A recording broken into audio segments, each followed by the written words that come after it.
Alright, hey guys, Fiddlefair here, and welcome back to another episode of High School Romance Magi Trials. So, sorry for missing an episode yesterday. I was tired and I forgot to record it.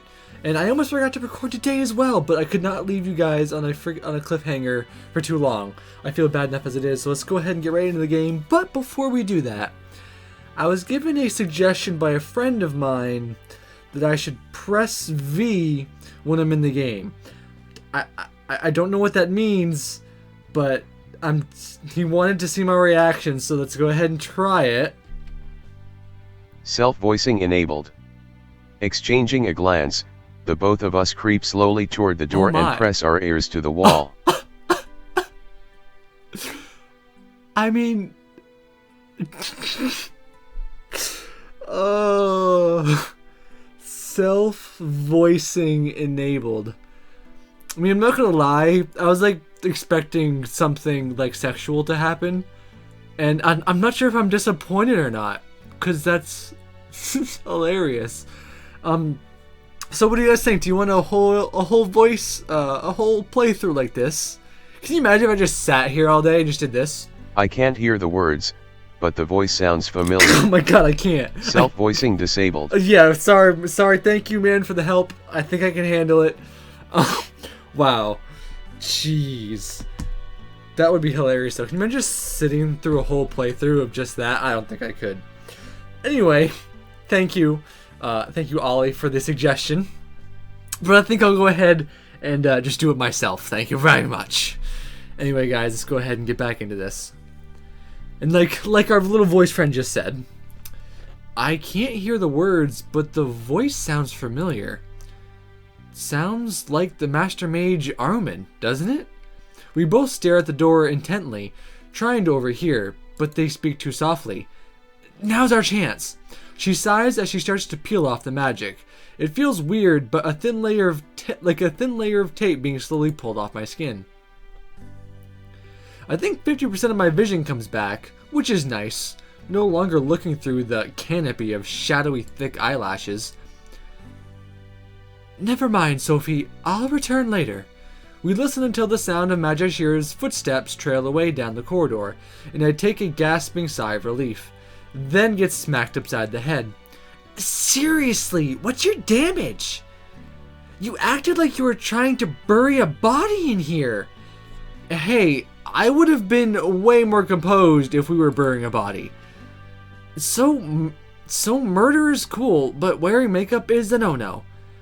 I want people here to take me seriously.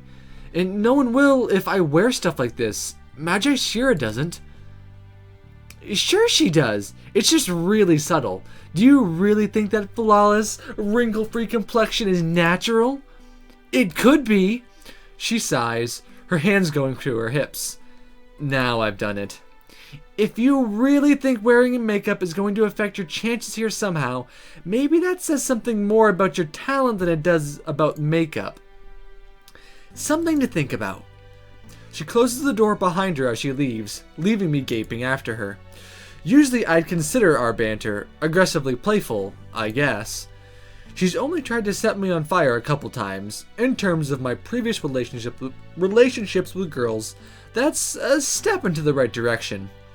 But the jab about my talent, she probably didn't mean it, but it digs into my skin like a barb I can't pry out, dripping a slow poison into my veins.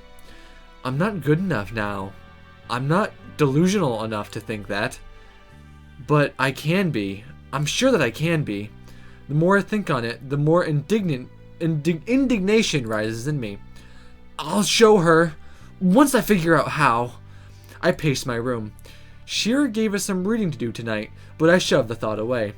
That's not the kind of restless ambition I'm filled with. It's more like a kind that got me into this mess to begin with, really. So why don't I use it to get out of it too? Shearer said a counterspell was something only sorcerers were likely to accomplish. If I could reverse it, then surely that would prove how powerful I can be. Congratulating myself as a genius, I peek out of my room and slide toward the hallway. Oh, this is a bad idea. Oh, this is not gonna end well. I hope that whatever's keeping Magi Shira lasts a long time. I bypass our apprentice library completely. There won't be anything of use in there. Those books are just coddling us. There has to be resources somewhere else in the castle, probably on the higher floors. The floors we're not technically supposed to go to. My feet hesitate in front of the staircase, staring up into the dark. For the first time in this span, I feel doubt tug me back. Is this really worth it? And what is Charlie going to think once I come clean about the whole mess? Not that her opinion matters. This is about what I want to do after school, not who I want to appease while I'm here. But I still don't move. Don't take that first step. Didn't I say I'd do anything to succeed? So what's holding me back? A shadow moves down the corridor, stepping out in front of a distant light. Oh, there we go. I was so caught up in thoughts of getting caught, I forgot I wasn't actually anywhere I wasn't supposed to be. The voices drift by and I peek out from behind my hiding place. Oh, I think I skipped a couple there because I was clicking. Ooh, it's Master Ottoman. I'm already aware of the situation, Warren. How? And don't say your keen sense of intuition. By virtue of being in the right place at the right time.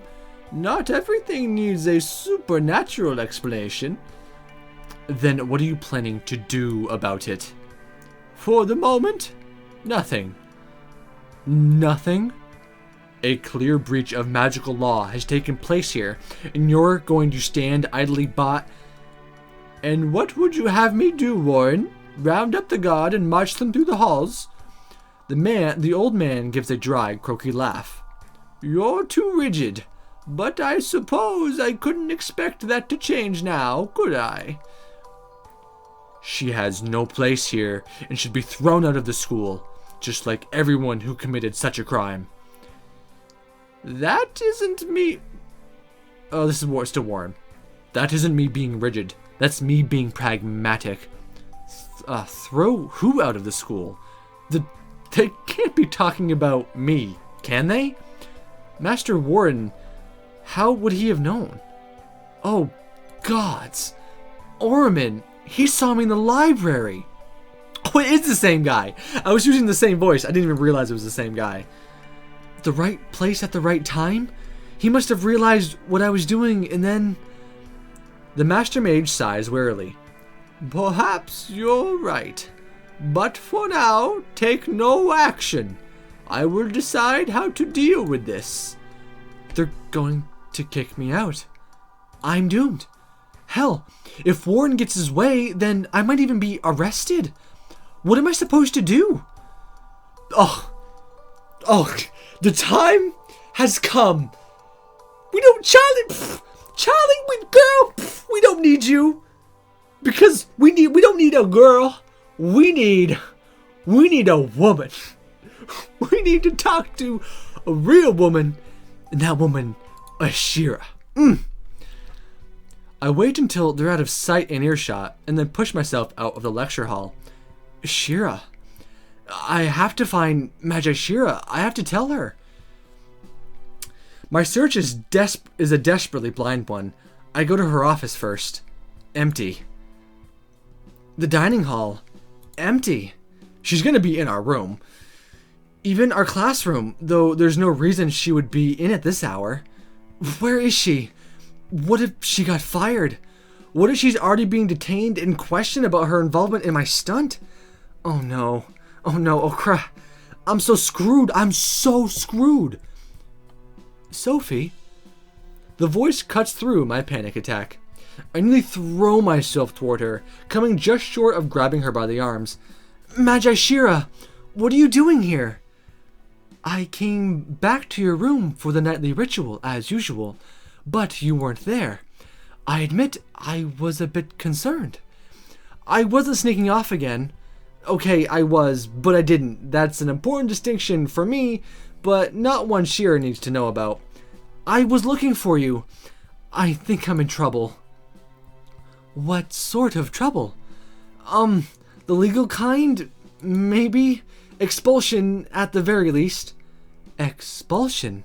She glances around the hallway and then steps further into the shadows of the classroom. Her face is cast half in shadow, making it difficult to see, but her eyes gleam with concern. What's happened, Sophie? What did you do? It's nothing you don't already know about, but I think Magi Warren and Master Magi Orman are onto me. I overheard them talking. That's strange. I told no one else of your secret. I promise. I would have trusted it to nobody else. What did they say? The Master Mage said he didn't want to act on it, but Mage Warren was trying to convince him to issue an arrest. He said something like the law had been broken and someone had to answer for it. And you're certain this was about you? Well, I did run into Master Mage once before. I saw him in the library after I cast the spell. He also said he wouldn't tell the guard anything about seeing me there. I guess he recognized me and put together that what I had done and why I'd done it after the fact. But I don't know how how Mage Warren found out. This is concerning. I nearly jump as a warm hand rises to cup my cheek. Sophie, you did the right thing by coming to me, but I don't know if I'll be able to protect you at this point. I'll do what I can. For now, I think it's best we continue your studies tenfold. The Master Mage is known to be benevolent, and if he sees the potential in you that I do, then he may be persuaded to make an exception. Ooh, excuse me, I have a burp and a hiccup in my throat at the same time, so it's a bit, The Master Mage, I just read that already. But Mage Warren is subject to the will of Aruman. He won't act without authority to do so. I can promise you that much. I can't explain how, but the assurance sets my rapidly beating heart on a softer pace. It's a slim chance. I hope I haven't set you on the wrong path by allowing you to stay here. No, you didn't do anything. Even so, I feel guilty over it. I thought I would be able to protect you better than this. I'm sorry. Perhaps I'm overreacting. Her gentle touch leaves my cheek. It's sometimes difficult to remember you're a young man. I'm sure you don't appreciate being coddled. But perhaps I can still help you in a small way of my own. Come out with me tomorrow. There won't be classes as it's Saturday, and I think getting you out of the school may be wise. We can go to the shops and find you clothes that you can wear on the weekends. This, guys, tell me this does not seem a teensy bit familiar. We're totally going underwear shopping. This is gonna be just like the last High School Romance with the teacher.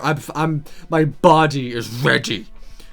We're in the middle of a crisis and we're going to go shopping? We're going to reinforce the belief that you're a girl. As far as we know, they may only be able to prove that you broke into the library.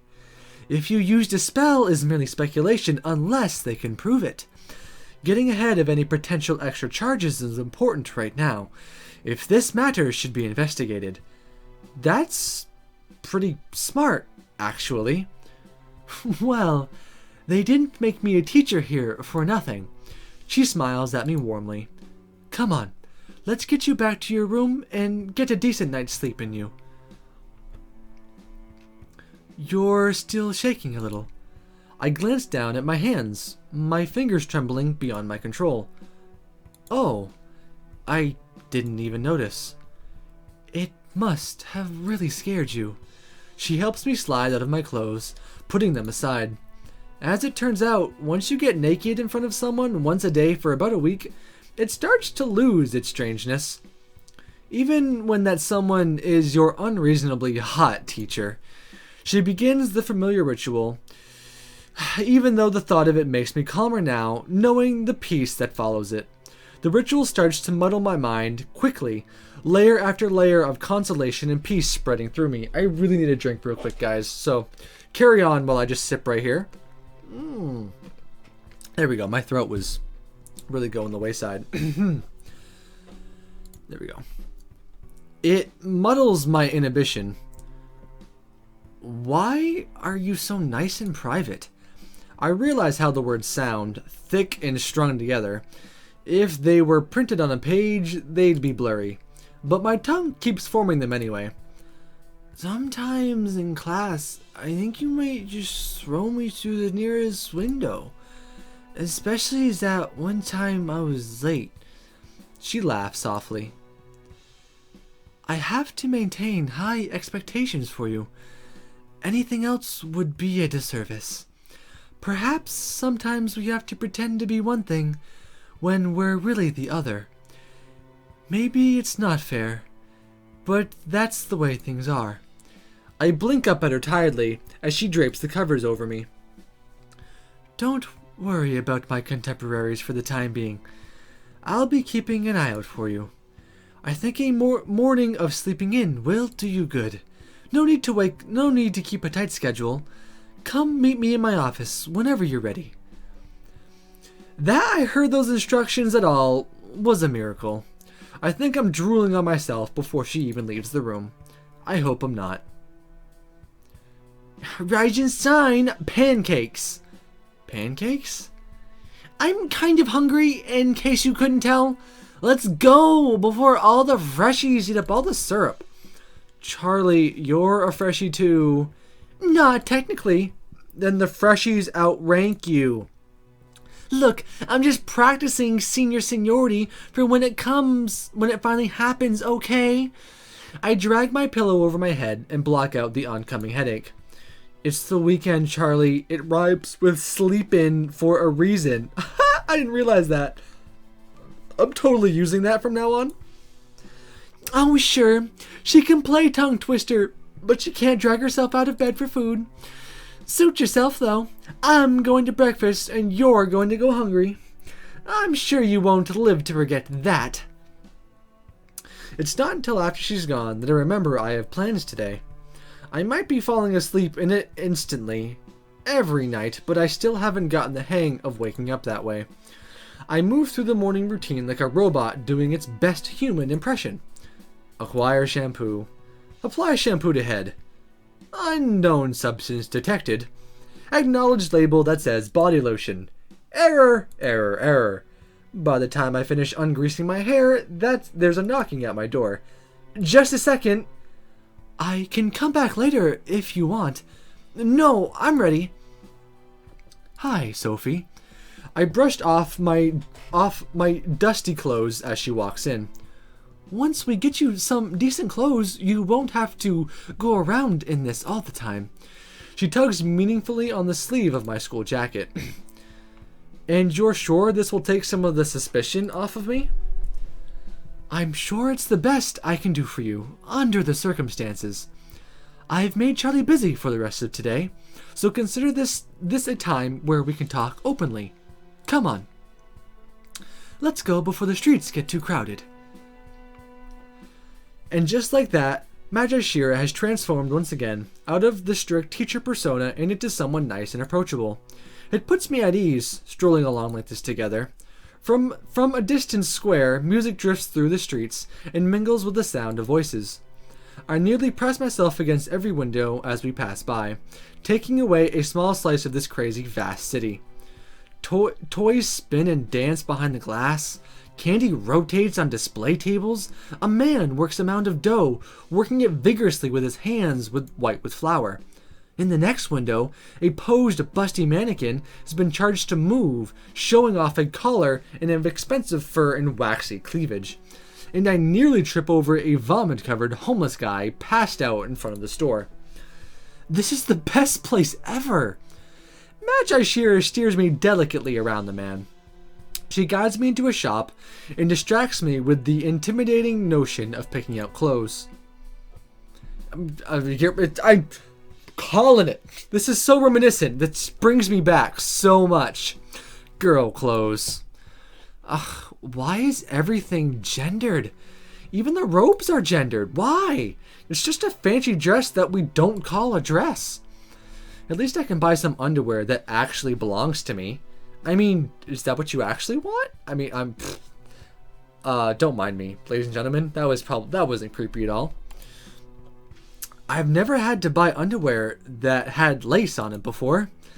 I feel like I'm raiding someone's panty drawer. You don't have to, you know. I can keep furnishing you with some, if you're more comfortable that way. But you can't expect me not to pick out things that are your color. So I'm either supposed to be comfortable digging through piles of underwear or comfortable wearing my own teachers. Women live the most confusing lives. Usually I just get a bunch of identical ones, you know? Maybe I should do that? Shira gives me a look. That seems rather sad. The sorcerers don't protect our borders just so we can wear bland, identical underwear every day. True that, Shira. Wise words. This is about authenticity, after all.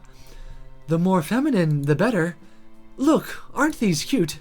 She brandishes a pair in my face until my cheeks overflow with heat, and it starts filling up my vision too. Nice. I gotta take a real quick drink again. As apparently I didn't come prepared for this recording session, as my throat is unhappy. She brandishes a read that already. I'm sorry, Sophie. I'm getting a little too lax around you. Most of my contemporaries at the academy are male, and with no one to really ever do this with, I got carried away in the moment. I wouldn't put you on the spot like that. She sighs, slipping a few pairs into a bag for me, and wisely forgetting even to ask my opinion. If anyone from the academy ever caught me near the shop, I'd be mortified. Why? Isn't it obvious you have to buy underwear from somewhere? It is, but that doesn't make a difference. Why do you think that is? Because you're afraid people won't take you seriously. She nods. Exactly. We will always have that working against us. I'm sorry. I suppose I misspoke. I will. You could turn back. I could, but then I lose my panty shopping privileges with you. She smirks. And why exactly would you be interested in going panty shopping with me, Miss Sophie? Are we not here out of necessity? Of course. I grin under the heat of her eyes, finding the attitude so impossible to pin down. Is she flirting or just playing? Or play flirting? Or flirting playfully? Why do all these things sound like they could legitimately be different things? Like women do with each other? At the nearest opportunity, I dive into a changing stall and out with a new outfit. Is she deliberately picking things that show off my cleavage, or am I just inventing conspiracy theories now? How's this? Shira? Oh. I head toward the back of the store. Aw, shit, son. She got real. A man shoves past me, suddenly crowding in on Shira. Alright, lady. He mutters beneath the rim of his thick mustache. Even from the back, I can catch the words. You don't need pretty clothes today. Give me your cash. And I don't have to bloody the ones you got on. In his hands, I see a glint of metal. Something small, but clutched in his fist and pressed toward Shira. A knife? Shira! Whoo. Oh, do I leave you guys on a cliffhanger again? Oh, I should. But that was me. I did it last episode. You know what? I won't do it. Let's pick one. So let's be honest here. We don't get to act like a man very often. And so we might just end up getting in our way. But we're definitely going to attack, because I don't really see where negotiating is going to do probably much. So let's go ahead and protect our beautiful angel, Shira, although she doesn't need it. But we're going to try anyway. Power floods through my fingertips, kindled by anger. As my own power manifests, so too does... Ooh, this is a cool image. So too does Magi Shira's own power. What the... With a surge of anger, the spell lets loose and catches the man right beneath the ribs.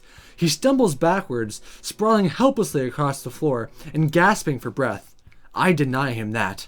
I coil my magic around his neck, my fingers shaking with the effort of restraining myself. Stay down. Her own power slams into him, and with an explosion of energy, our magic intertwines. Are you serious? My hands lower, my head swimming as I feel how much that drained my energy. I sway on my feet, but a sturdy arm catches me around the waist. Easy. She holds me against her side. I rub my head, but the feeling is already starting to pass. I'm sorry. I wasn't thinking. Sorry. You acted to save me. Granted, I was doing that myself, but I'm still quite grateful. Really? You're not mad? I attacked a civilian with magic and... His fate was determined the moment he drew his blade. Trust me, your involvement only ensured a quicker passing. Is she saying she was aiming to kill him as well? And it wasn't like I was thinking about what I was doing. I was just practically blind with rage. Magi Shearer, however, was acting as she saw fit. You attacked a criminal with magic. A person with intent to harm. What do we study magic for? If not for the advancement and betterment of society? Oh, shit. I suppose you did the right thing. Don't ever doubt that. I don't. And you even showed a talent for it. For blowing people up. We showed a talent for blowing people up. A talent? I think you are more suited to combat magic now. Which you should be. And just in time.